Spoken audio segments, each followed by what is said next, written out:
Salutations YouTube, welcome back everybody to the Farts and Crap Show. This is a very special video today and aimed specifically at you content creators, you gamers, you streamers that make stuff for YouTube or stream on Twitch or here on Mixer, various places. If you game on the internet, stream or make videos, this is for you. I use an Elgato HD60 S, and I was wondering recently, why do some of my videos look like the frame rate is just completely screwed up and it's not smooth? Whereas I could watch the original file on my computer and it looks great. It's smooth, everything just looks fluid, and then it looks janky after it's uploaded. Well, I will cut to the end point, so those of you who just came here for the quick part, here it is. Upload from your original file. Don't copy it over to a different folder first or a different device to upload that. Use your completed video file and not a copy, because a copy is not necessarily going to be the exact same. Also, don't specifically, from my experience, don't copy over to a mobile device and upload your video with the mobile version of YouTube, because that usually will result in weird frame rates, and it's not good. It's not good. So yeah, I know it takes a long time. The reason I was doing this for a very long time was because I don't like my computer to be on all the time. So sometimes I don't want to have Chrome open uploading a video. So that's why I would copy over a bunch of fucking video files to my tablet, have the mobile version of the Android version of YouTube uploading them, so my other devices are free to do other things. And yeah, that's the main part about that. So I use an Elgato HD60 S. A few tips that are invaluable in my experience that were never explained or obvious is use, as far as device goes, make sure you're using the actual video feed from your capture card and not like the software that comes with the device. So I think it's just called Game Capture HD, which is Elgato's software. So you can, if you have that installed on your computer, I don't, that'll be on this list. But yeah, pick this one. You'll know it's the, oh, this might fuck things up. Nope, good. You'll know it is the raw feed when you click Configure Video, and you will get a system dialog that will look something like this. Another thing real quick is make sure you're always bypassing the output color range, because you want as little processing as possible if you want the best frame rate possible, and if you want the just natural color balance. Limited is not necessarily bad, so just bypass it. On your device you will probably be able to choose a full color range, and as long as it's being bypassed, then that's what will be recorded. Video decoder, I don't mess with this, so I don't know. Video proc amp, again, I don't mess with this, but the images were looking like the sharpness was a little too high, so I turned it down very slightly.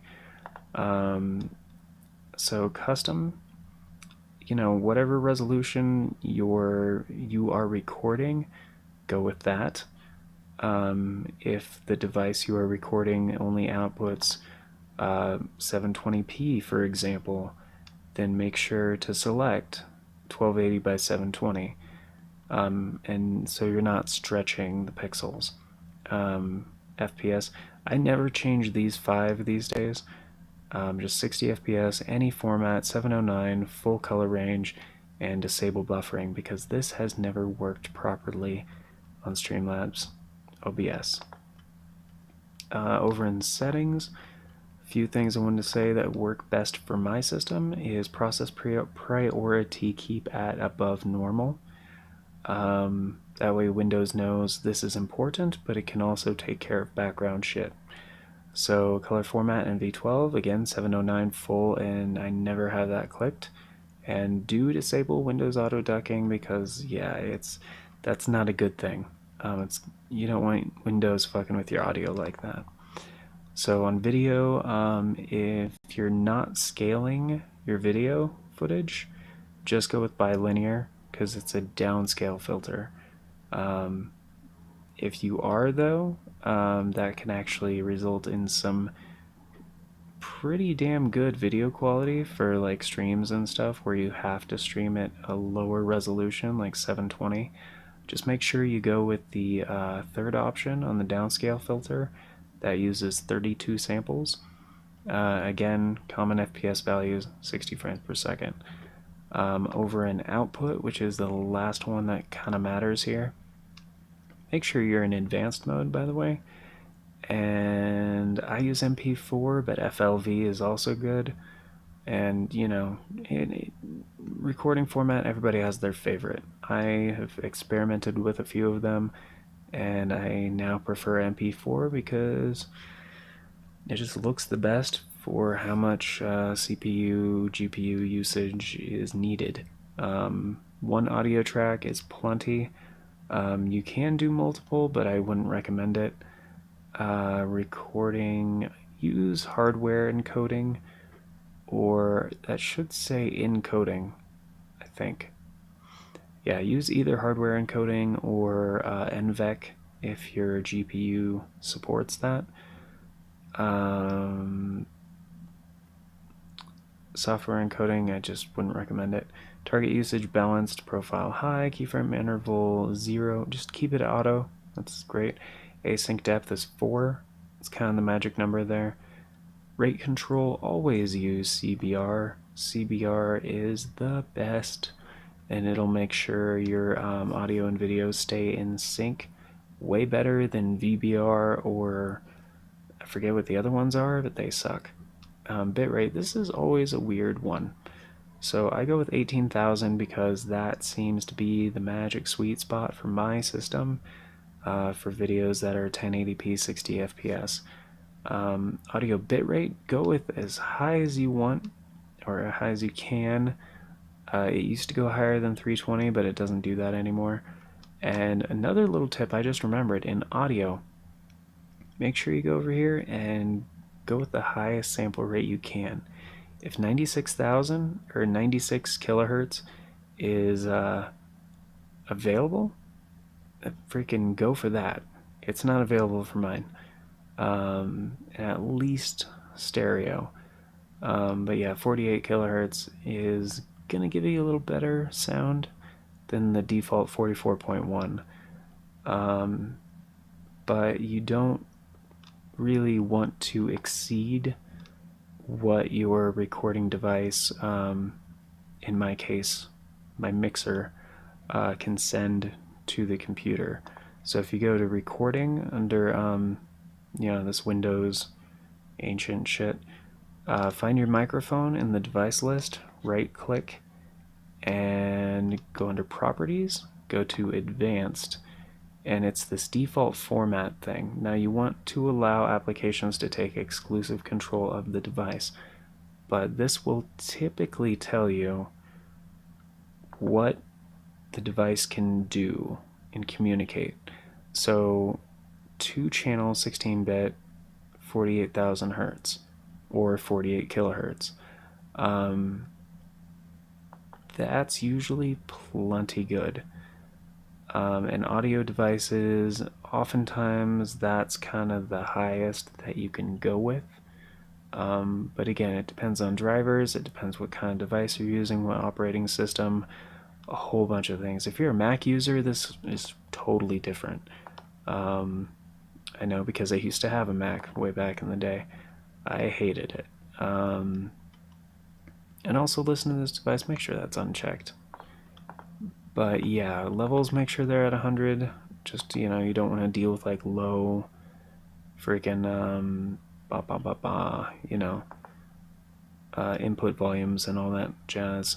So yeah, that pretty much does it. I hope you guys enjoyed the infinity shot and those nice little tips there. I hope you guys are stoked for the future, because I know I am. And I did lots of comparisons on my own time today, just comparing videos that I recorded from my tablet and videos that, did I say recorded? Uploaded from my tablet and videos that I uploaded from my computer. And the difference is night and day, guys.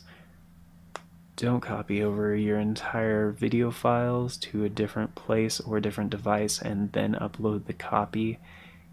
It's just not gonna be good, because it may not have anything to do with your hardware. Your hardware might be fine. I almost bought a new capture device and a bunch of different cables and stuff, but yeah, now I'm not gonna do that because it wasn't my hardware that was the problem.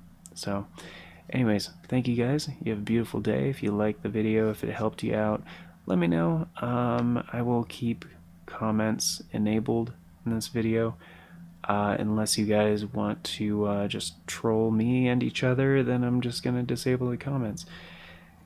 In fact, yeah, no, comments will be disabled. If you guys want to contact me, you can do that on Twitter at DanJoeMcCraps. And yeah, there's also a link in the banner and all sorts of things, so it's easy. But yeah, it's at DanJoeMcCraps, DanJoeMcCraps. Go ahead and tweet at me if you guys have a question about any of this. And yeah, because a lot of this, like everything is situational.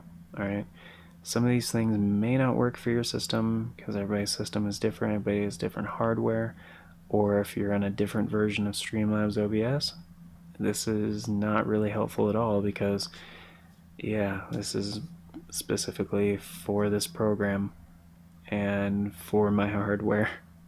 But this has worked for me, and that's kind of more a general fix. So the first thing, like, don't copy over the entire video file to a different location and then upload it. Upload the original video file, not a copy. Anyways, have a beautiful day, and I hope something in here helped with you guys or clicked, and I'll catch you around. Maybe check out some of my other gameplay videos. Specifically, it was Sonic Mania Part 6 compared to Sonic Mania Part 7. That's where the change was. 6 was kind of fucked up visually, and 7 was after I caught the mistake. I was still able to re-upload the original file of 7. And yeah, have a good one, guys, and I'll catch you around the interwebs.